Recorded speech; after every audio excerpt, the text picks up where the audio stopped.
But we begin with the Prime Minister on the historic battlefield of Vimy Ridge today, the First World War battle, marking a moment when this country became a nation.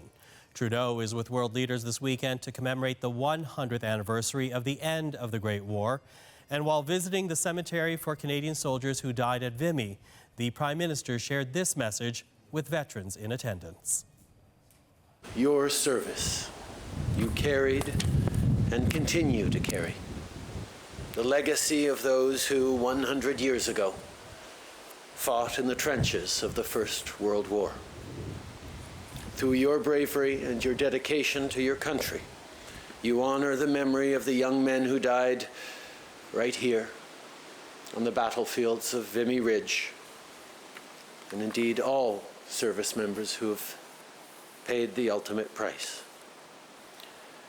Today, Canadians remember who you are, what you stand for, and the history you defined.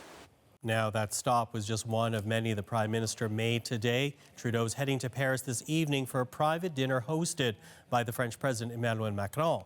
Our CBC's Tom Perry takes us through the rest of the day's events. Prime Minister Justin Trudeau came here to Vimy Ridge today.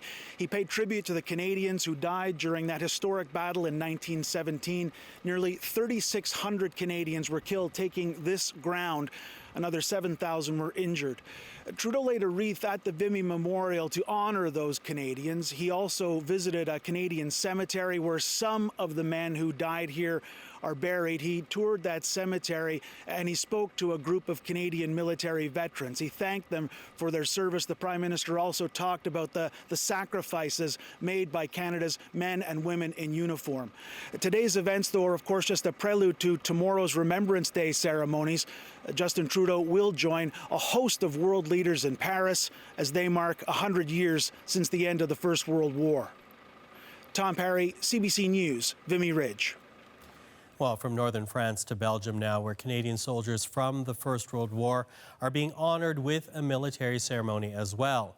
Officials have just unveiled a statue dedicated to George Price, the Canadian soldier who died just minutes before the war came to an end. Our Payette is at the ceremony in Belgium with details.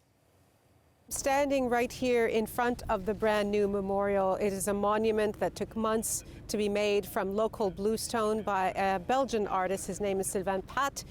We spoke to him as he was working on the monument, and as far as he's concerned, it not only reflects the man, George Price, the last Canadian and the last Commonwealth soldier who was killed in the First World War, but it also reflects all of those who were hurt in the war, both soldiers and civilians. And if you see, it has many faces on that bottom part.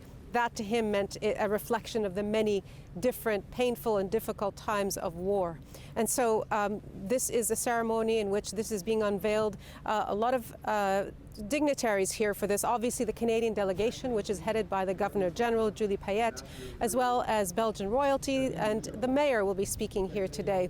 Earlier today, they gathered in the Saint-Florian Cemetery where Canadian, British and German soldiers are buried. And in fact, that is also where George Price is buried. And the Governor-General, along with George Barkhouse, who is the nephew of George Price, laid a wreath. And she gave a speech in which she said that war essentially is a reflection of a collective failure. It was a message that a very strong message that she sent in her speech, and essentially said that it was important for Canadians to remember the sacrifices of people like George Price, but also the millions of others like him, both civilian and military, who gave their lives during that war and others afterwards.